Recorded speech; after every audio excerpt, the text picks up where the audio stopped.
Happy Thursday. Hope you're having a good week. We're going to jump right into it.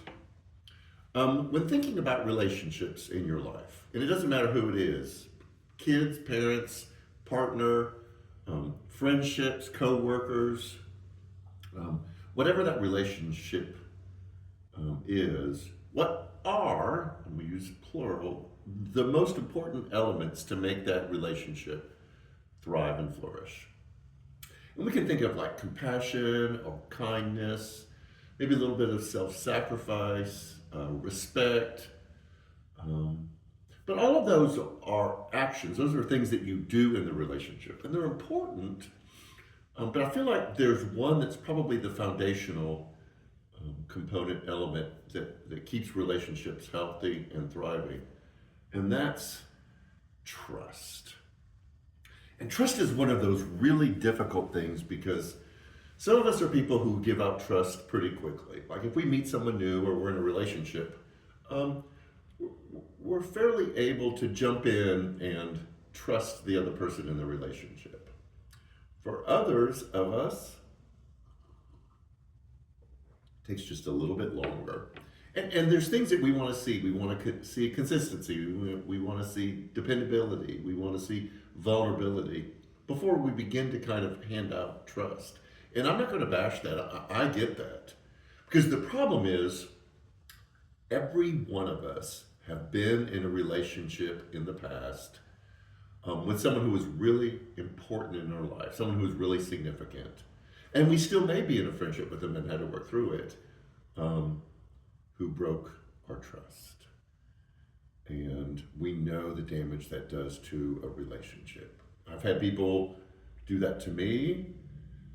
And if I'm going to Matthew 7 this and be honest and sincere, I have definitely broken the trust of other people. And I know that. And that's a tough place to be.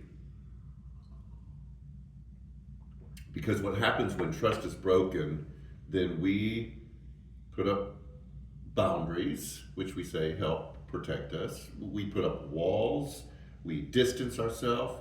But the worst thing that happens when we can't trust, when trust is broken, is we shut down a part of our heart. And that affects everything around us. And if that's happened in relationships, it's most likely happened in our relationship with God. That there's something that we expected from God, we thought God would do, He would come through. We thought it was just the nature of who God was, and it didn't happen. And so we do the same thing with God that we've done to people in our life who have broken our trust. We put up walls, we put up barriers, we distance ourselves. And again, the most damaging part is we close off a piece of our heart. Then we wonder why church doesn't feel the same. We wonder why we still don't have that same kind of passion. This is hard stuff. It's really difficult stuff. So this Sunday, it's Palm Sunday. This Sunday we will enter into Holy Week. And we are going to look at what does it mean as we move toward Holy Week of the crucifixion, of Holy Saturday, of Resurrection Sunday. What does it look like to really trust God, and what does it take to do that? And understanding that that may take time, and we may have to grow that, and we may have to take little steps toward being able to trust God again. What does that look like specifically to be able to do that? So, Sunday, Palm Sunday, we are going to look at what it means and what can we depend on, count on, stand on to help us either start that journey toward trusting God or to grow our trust in God.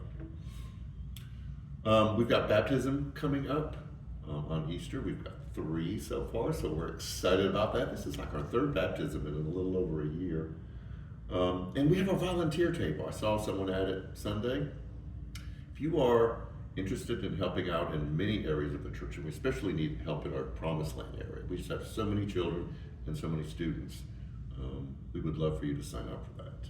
So, All of that to say, we're going into the day. Let's figure out this trust thing.